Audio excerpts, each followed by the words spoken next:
Hey everybody, welcome to Intellectually Speaking. I'm Dr. Petteruti, and this is Intellectually Speaking. Are you going to be part of the living dead? What does it mean to live longer if we're not living, well, younger at the same time? And why is it that anti-aging therapy is not recognized as a legitimate pursuit of mainstream medicine? We're going to highlight some of those details today, as well as talk about, isn't it time for a Muslim reformation? My Muslim brothers, you must agree with me that there are problems in Brunei when they talk about stoning people to death for their sexual orientation. And finally, I want you to contemplate this, and we need to talk about this on a regular basis because it will be an ongoing discussion. What are we going to do with regard to our health care in the United States of America? Are we going to copy Europe and make it part of a government-controlled entity? Before we do that, pause and think about these facts. 1, what's more important to your health, food or drugs? I would say food and shelter, and yet we don't have government-mandated food distribution, do we? We have something called the free market. Seems to work pretty well. Food prices are low and food is abundant. The extension in life that has occurred over the past 100 years has been due primarily to improvements in general public hygiene, in social engineering. It has very little to do with what's in your medicine cabinet. What's occurred is that mainstream medicine has acquired power and status by laying claim to victories that others have staked. It is indoor plumbing, it is better sewage control, it is invention of antibiotics to a degree that have helped us live longer, but it's not essential. And really, what is essential to us? What does keep us healthy? We need to talk about those lifespan dynamics. So think about Europe, and everybody over there seems pretty happy. Well, don't forget, folks, they spent thousands upon thousands of years being subject to monarchies. The last great political idea that came out of Europe might have been the Magna Carta. We invented America. We, the people, invented it so we can maximize our freedom. And we'll get to the medical stuff in a moment, including what you do if your doctor tells you you have blood in your urine, and should you get a mammogram or not. We'll talk about the risk of that. But back to the Magna Carta and where we are with healthcare. Think about this for a moment. Food is abundant. It's not government controlled. Yes, we have poverty. And yes, those people need help with food, and we take care of them. In America, the vast majority of people have health insurance. The vast majority of people can afford to pay for their care. Yes, we have poverty, and yes, we need to take care of them. We need that safety net at the bottom of the barrel. We don't need a hammock so everybody can go to sleep together and think somebody else is going to pay their freight. You make something a government benefit, and what happens? Think about this. Quick, name something that's a monopoly that's government controlled and that is notable for its great service and low price. Come on, I'm waiting. Think of one. Oh, how about Amtrak? No. How about the Postal Service? Not quite. Even our military is fraught with cost overruns and exorbitant expense. Customer service? How about other monopolies like your cable company? Did you try calling up on the phone lately?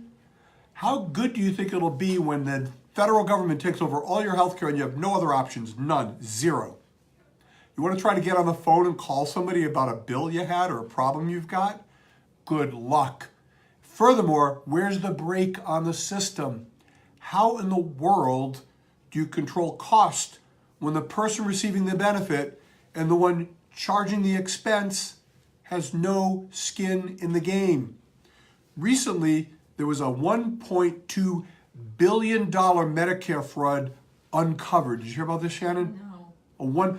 They uncovered it. Well, what was happening was a company was set up with direct-to-consumer advertising, giving away free braces for your sore back, your sore knee, free braces. And they had a 1-800 number on the television, and they had call centers in third world countries. They would take the call, they would get the information, they would hire doctors to do telemedicine to write the script for the brace. But here's the catch. This went on for years, costing $1.2 billion to Medicare. Why didn't they notice it? Do you think a private business would have picked up on that more quickly? 1.2 billion? They had television commercials on. These people were hiding in plain sight. My point is this. You will see an explosion of that kind of abuse and overrun. You will see an explosion of cronyism and backroom manipulation as power gets consolidated and becomes monopolistic. So what should we do? We should think our way out of the problem.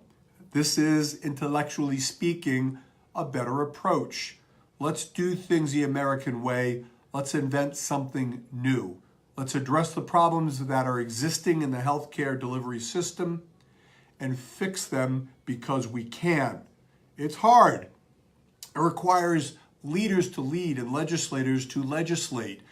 Do you think the socialist Democrats can take a moment out of trying to legislate by litigation and actually focus on the problems of the country instead of creating a lawsuit every time something occurs that they don't like? This is part of their strategy to convert all of America to a social democracy. We're now going to change the Supreme Court because they don't like it. We're going to get rid of the Electoral College because the socialists don't like it. You're not paying enough taxes. We need to raise your tax. Of course we do. We got to pay for more stuff for people that don't really want to work that hard. This is not a good path. One of my tenets, I don't think anybody should be allowed to hold office until they've actually run a company or had a real job. And I don't consider being a social organizer a real job. I'm sorry. The founding fathers had jobs. They paid taxes. We revolted against the British in part because of the tax structure. Why? Because we're greedy? No. Because free enterprise means freedom. And when you obliterate that, you take freedom with it. As your money leaves you, you lose freedom.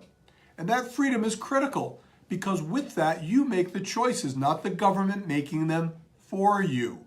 When it comes to your health care, we are cultivating another generation of the living dead because health is being defined by somebody other than you. It's defined by the authorities. It's defined by the insurance company and the centralized bureaucracy of medicine. What is health? Is it getting a mammogram? Well, I got news for you. Mammograms have been proven to not extend lifespan.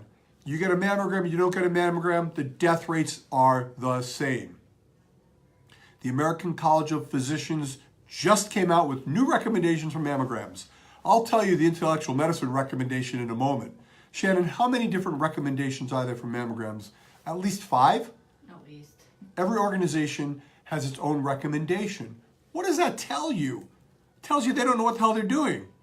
So the ACP, the American College of Physicians, at least their recommendation is more conservative.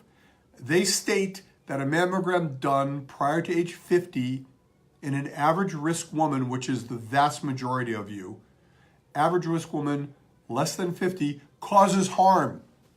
They're not saying that, well, maybe you should do it, maybe you should. It causes harm. It causes harm by false positives, by anxiety, by you're going to put your breast in a squishometer. It damn well better have some distinct value.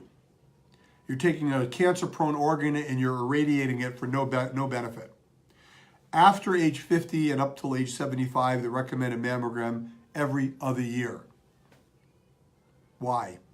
It doesn't extend your life. Why? The benefit when it comes to preventing death from breast cancer is puny. Why? It's painful. It's uncomfortable. Why are we doing this to women? Why do we keep on making them feel awful if they don't get a mammogram? It is a reasonable choice to never get a mammogram, or better yet, reflect on it with your doctor. If you're a lean, petite woman with a C cup or less, it's an easy breast to examine. If you're heavy with D cup, it may be worth a mammogram. Maybe. Even that is just my opinion. There's no research to back it up.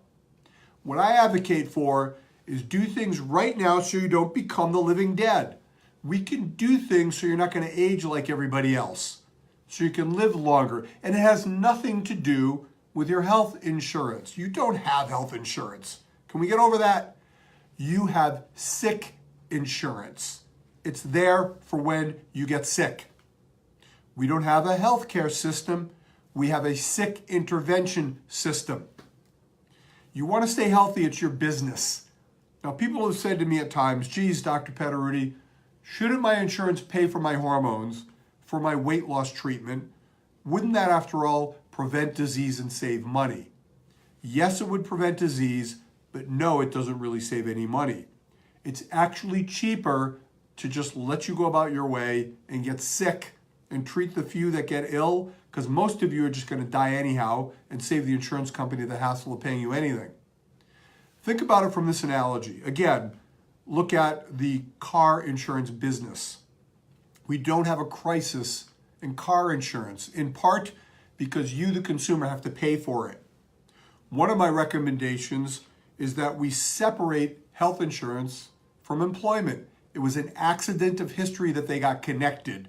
They did so way back in the day when health insurance was a cheap giveaway that would entice a contract to be settled. If the consumer, if we pay for it, we're going to shop like heck. We're going to file our pencil and figure out the best plan for us. And you know what will happen to the premiums, people? They'll go down because you, the consumer, are going to be the brake. It's called the free market at work, and we've distorted it in healthcare in a way that prevents it from actually working. There's no crisis of car insurance. There's no crisis of food acquisition. There is no real crisis of housing. Yes, it's hard for poor people to get a house. I get it. But we need programs to address the 5%, the 3% that are really, really at the bottom of the barrel. We don't need the government to make sure everybody has a house. We don't need them to make sure everybody has a full plate of food. And we don't need them to pay for our health care because they don't know what it is anyhow. You do. So let's get back to defining health. Let's get back to not being the living dead. Many researchers are out there analyzing what it is that makes us age. And you know what? They're finding out threads of truth. And those threads are being applied right now to people that are enlightened, that realize, hey, you know what? I can do things to prevent the dynamic of aging from happening. You don't need to shuffle about in walkers. Now, sometimes calamity occurs and those type of supports are necessary, but you should never look at the diminution of your vitality as a given just because medicine doesn't recognize it. Go to your average doctor and say, Doc, what can you do about my aging? Don't smoke, exercise, good advice, right? Well, how about turning the advice into action? Number one, live at your best percent body fat. For men, it's 20% or less. For women, it's 30% or less. How do you know what it is? You get it checked, right? We still have stethoscopes in an office. Where's a body analyzer? The most important element to your health outside of not smoking, controlling your weight. Never mind the mammogram. If you're percent body, if you're heavy, that's your number one risk factor for breast cancer. Obesity is a medical disorder. In the majority of cases, it requires medical treatment, including prescription drugs in many cases. The ignorance of mainstream medicine regarding how to manage it is a travesty.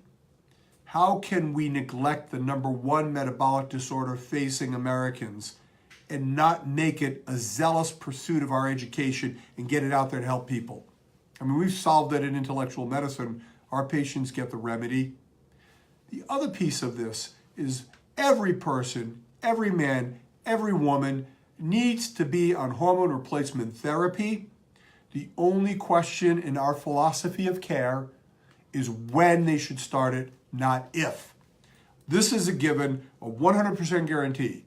If you live long enough, your hormones will fade to the point of significant negative consequence to you. Your brain will fade, your bones will thin, your height will lessen, your muscles will weaken, your genitalia will shrink. Why would you let this happen when you don't have to? What are you afraid of? It's misinformation that's been propagated. We have a lost generation of men and women that are toddling along toward infirmity. They will become part of the living dead. You know what I'm talking about? Those are the people that are shuffling from appointment to appointment with their walker on their ride share, trying to make sure their co-pays and they hit the donut hole, and their life revolves around the disease and the drugs, right? And it ends with what I call nursing home ping pong. Hospital for infection, nursing home for rehab, hospital for infection, nursing home for rehab. It gets quicker, quicker, quicker, then you die. This is no way to live. Let's put an end to it. The intellectual medicine way, get to your best percent body fat, get on your hormones. If you're a man by age 60, even if you feel great, to prevent corrosion, in my opinion, and if you're a woman by age 50, even if you feel great. Don't tell me you feel great, your brain's sharp, and you feel confident that nothing bad will ever happen. Cognitive impairment affects 50% of people 85 and older. I expect I'm going to be 85 or older. I do not expect to lose 1 ounce of my cognitive ability. In fact, I'm going to brag. Can I brag a little bit? All right, I'm going to be 60 in a couple of months. That's right, 60. I never thought it would feel this good. I am practicing what I preach. I take the supplements that are known, that are believed based on scientific research to delay the aging process. I'm on hormone replacement therapy because I don't want to wither. I do intravenous chelation to take heavy metals out of my system. Yes, I don't smoke. Yes, I exercise. Those are givens. We need to go beyond that because the next great thing is coming. Genetic research analyzing the root of aging is underway. Immortality is unlikely. I expect I will die. I expect death will come as a surprise in the midst of being vital and doing something really cool with a lot of stuff scheduled for the next week. And I expect that'll happen well beyond my 100th birthday. Same can be said for you all as well. Look, I don't have any great genetic endowment. My cholesterol stinks. My grandparents didn't make it out of their 60s. But my arteries are clean. 80, 90% of your health and longevity is lifestyle driven. So now we're talking about national health care. We're talking about how you define health. Everything starts to connect. You must hold on to your freedom. You must fight the socialist forces that want to plunge the country into the abyss of other people's money will take care of it. We must have prosperity. In Venezuela right now, after the Maduro regime, after the socialist revolution, the economy tanked. The people are fleeing the country and healthcare has plummeted. Wellness has plummeted. There's a connection between poverty and health, and there's a connection between capitalism and societal well-being. I get it, folks. Capitalism is greedy, evil, and corrupt. It is. It also happens to be the best economic structure ever created, because socialism is that times 10. So how do we get to the better society? You need to take care of yourself. Why? Because if you're listening to this program, you get it. You're one of the people that is enlightened, and you could take this information, find the right provider. Don't expect to go to Doctors Inc. and get this information delivered. There are doctors like me all over the country. We're studying, and more importantly, we're clinically practicing anti-aging medicine. The American Academy of Anti-Aging Medicine needs to be lauded for pioneering thought in this field. You can Google them. You can find docs in your community. You can fly to Rhode Island, come see me. I'd love to see you. We will guide you toward this pathway so that you're ready and you're healthy for the next thing that happens. And no, your insurance won't pay for it. But yes, it's affordable. It's an item that you can all fit in your life.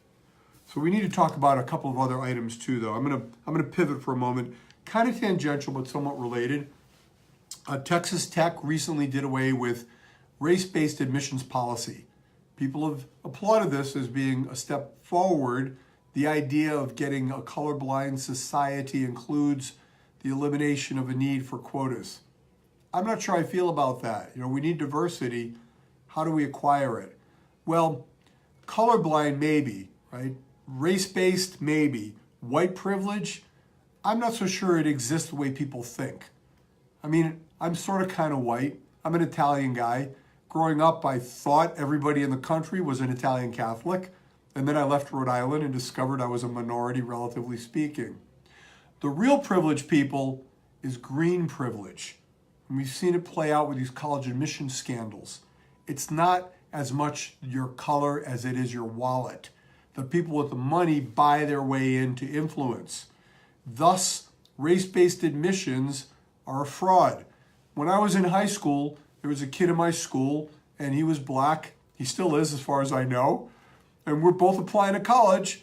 His dad was a physician. His mother was a professor. And he got admitted privileges, and I didn't. I'm thinking, why? My grandfather's a barber. What's the difference here? It's not, and it shouldn't be, based on race. We should factor in other variables. Economic disadvantage. The kids that are coming out of suburban schools with money are paying for prep courses. They test better because they have more resources. Economic disadvantages need to be factored in, not colored advantages. We need to talk to people about how to stay alive, how to stay healthy. One way is don't go to Brunei. Don't go. It's a backward country. Now, I ask you this, though, Shannon. If tomorrow Israel passed a law that gay people would be stoned to death, do you think that it'd be greeted with silence internationally? I mean, think about it. It's not. Why is it that some of the Muslim countries get a free pass when they do things that are completely asinine and primitive? There are no other countries that I can think of that have primitive laws. They try to claim it's their sovereign right. Really? It's your sovereign right. They call it Sharia law. I call it primitive ass backwards. And it's time for a Muslim reformation. Look, you can go to the Jewish Old Testament and find stoning happening. They did away with that. There was a reformation. You can look at the dark history of Christianity, and you can point to equal abhorrent events in the past, genocide, stoning, etc. We don't claim that anymore as our legacy, therefore we have a right to do it today. There was a reformation. We didn't abandon Christianity, we reformed it. It's not perfect, it's still demented, most religions are, but it's a hell of a lot better than it was. And I dare say, when it comes to its political application, it's a hell of a lot better than where the Muslim faith is today. Muslims, you need to reform your own religion. It shouldn't be done for you. It shouldn't be an internal dynamic. Where is the outrage? Where are the sanctions? Where are the war crimes when the Sultan of Brunei can stone to death people for having homosexual sex? Kill them. It just horrifies me. Another thing that annoys me on this topic, and we'll get back to, should you have your scope done if you have blood in your urine? I'll tell you that answer in a moment, and I'll tell you why it matters and it connects to other things. And that was, you hear about the baby shower in Chicago, Shannon? Yeah, a baby shower in Chicago. There was a shooting, 4 people shot. Now, here's a social democratic response to that. We're going to pass a law that will outlaw guns at baby showers. Really? Do we need this? Chicago's got more gun laws than any place in the country. And the streets are running red with blood. The issue is not inadequate law. It's stupid laws and a lack of applying the law and enforcement. We need to make the laws that we have enforceable and rational. Recently in Rhode Island, they're trying to pass a law that would make it illegal not to lock your weapon when it's in your home. Brilliant. I'm going to get a weapon for self-defense, and if somebody breaks into my home, I'm going to stumble around in the middle of the night looking for the key so I can unlock my shotgun to defend my... No, stop being so stupid. Look, gun control is a rational application when thoughtfully applied, but the right to bear arms is part of what makes America great. We call that freedom. We're willing, and I'm willing, to exchange a little bit of safety for freedom. When the government starts to say they're protecting you, beware. What they're more often doing is taking away your freedom. We're going to protect you, so we're going to force you to get immunized against your will because we're protecting you, because you're too stupid to take care of yourself.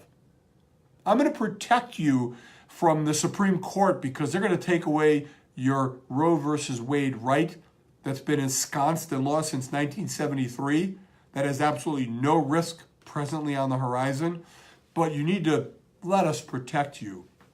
It happens on the other side, like Donald Trump needs to protect us from murderous hordes pouring over the border from Central America. Look, I get it. We need to control the border. I like the idea of a wall, but let's not use hyperbole and let's not demagogue people just because they want to come here. We need a wall because 100,000 people per month are coming in the U.S. across the border. An entire small city every month.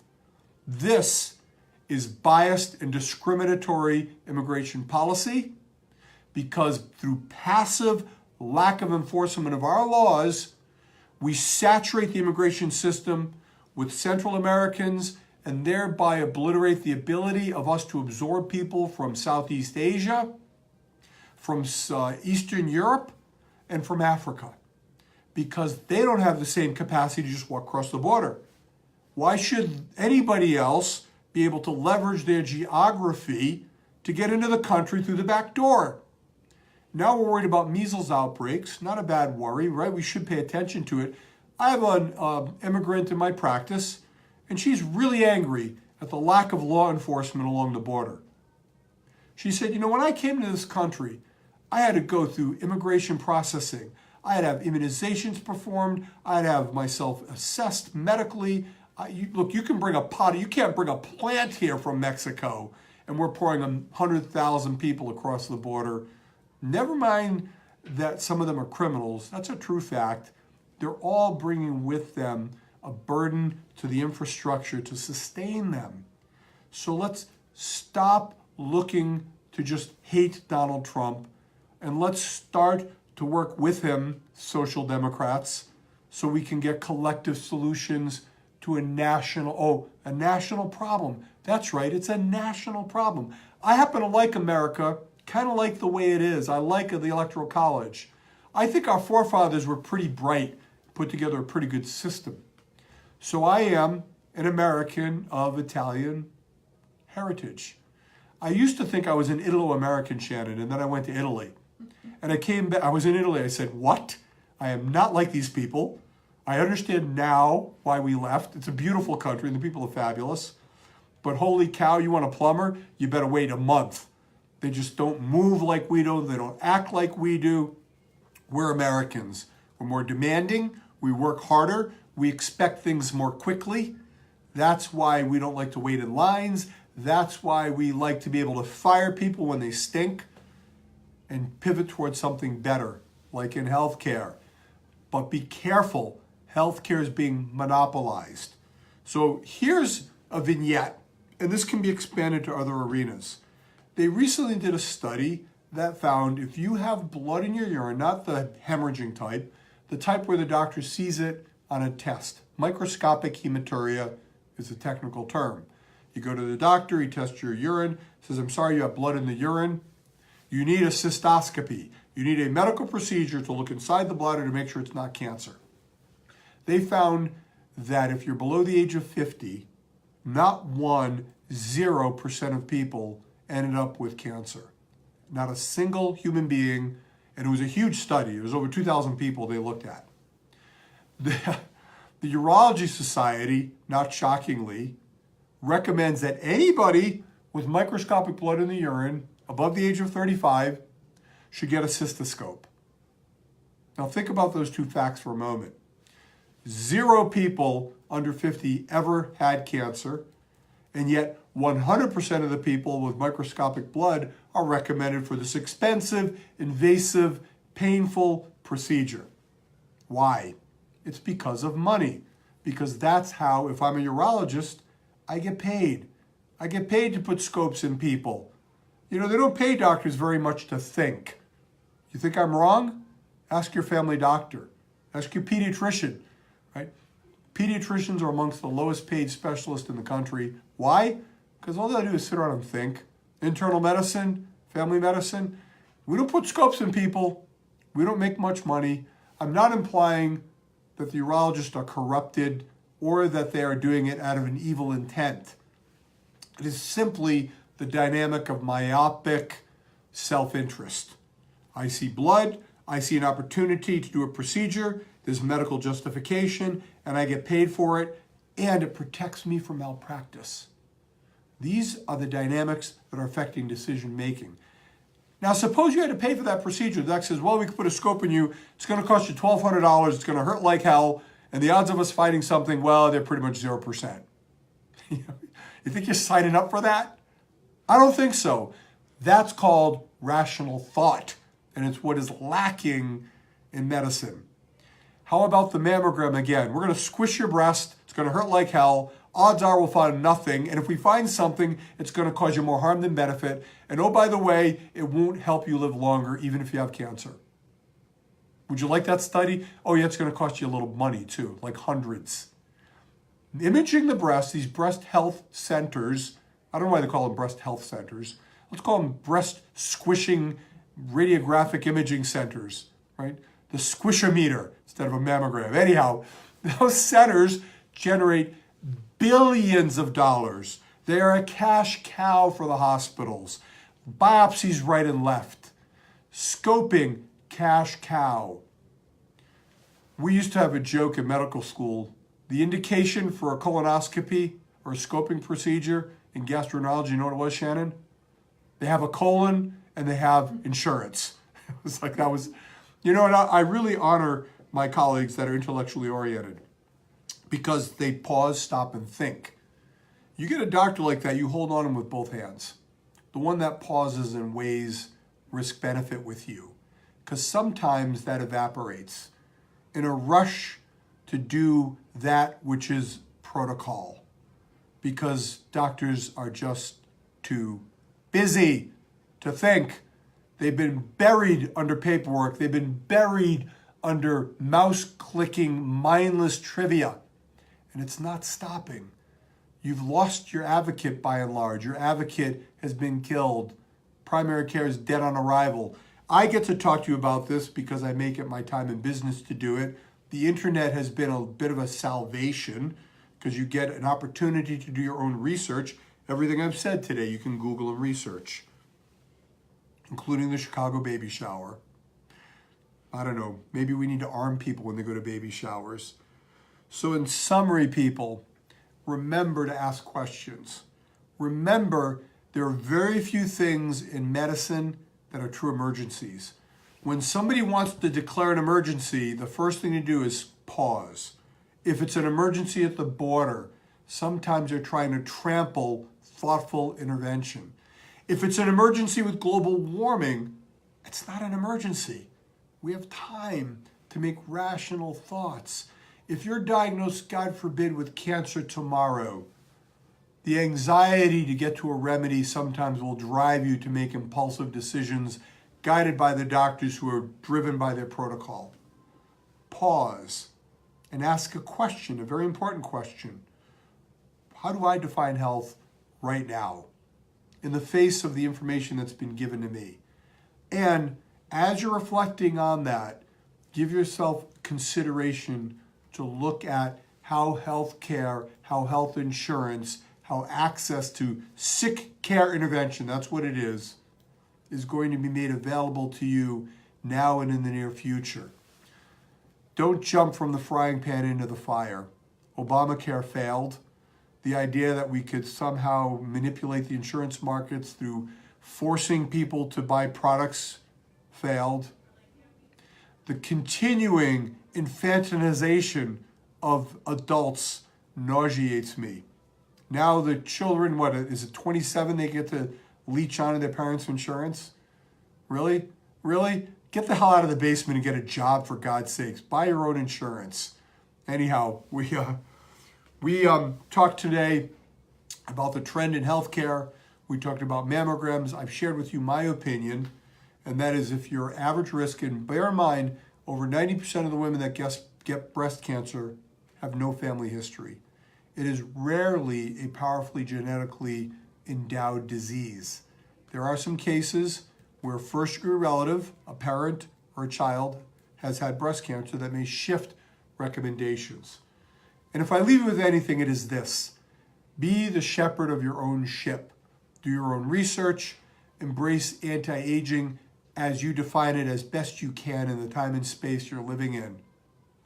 And then find a doctor that's going to stop, put the computer aside, and talk to you and balance these risk benefits. And if you can't find that doctor, by golly, we're here. We'll be talking to you every Wednesday at noon. We'll be back next Wednesday at noon. Yes, we'll be back. And Saturday mornings on WPRO FM from 8 to 9 a.m. It's Intellectual Medicine with Dr. Petteruti. You can go to Facebook and follow us there as well. Thanks for tuning in. I'm wishing you all 120 youthful years.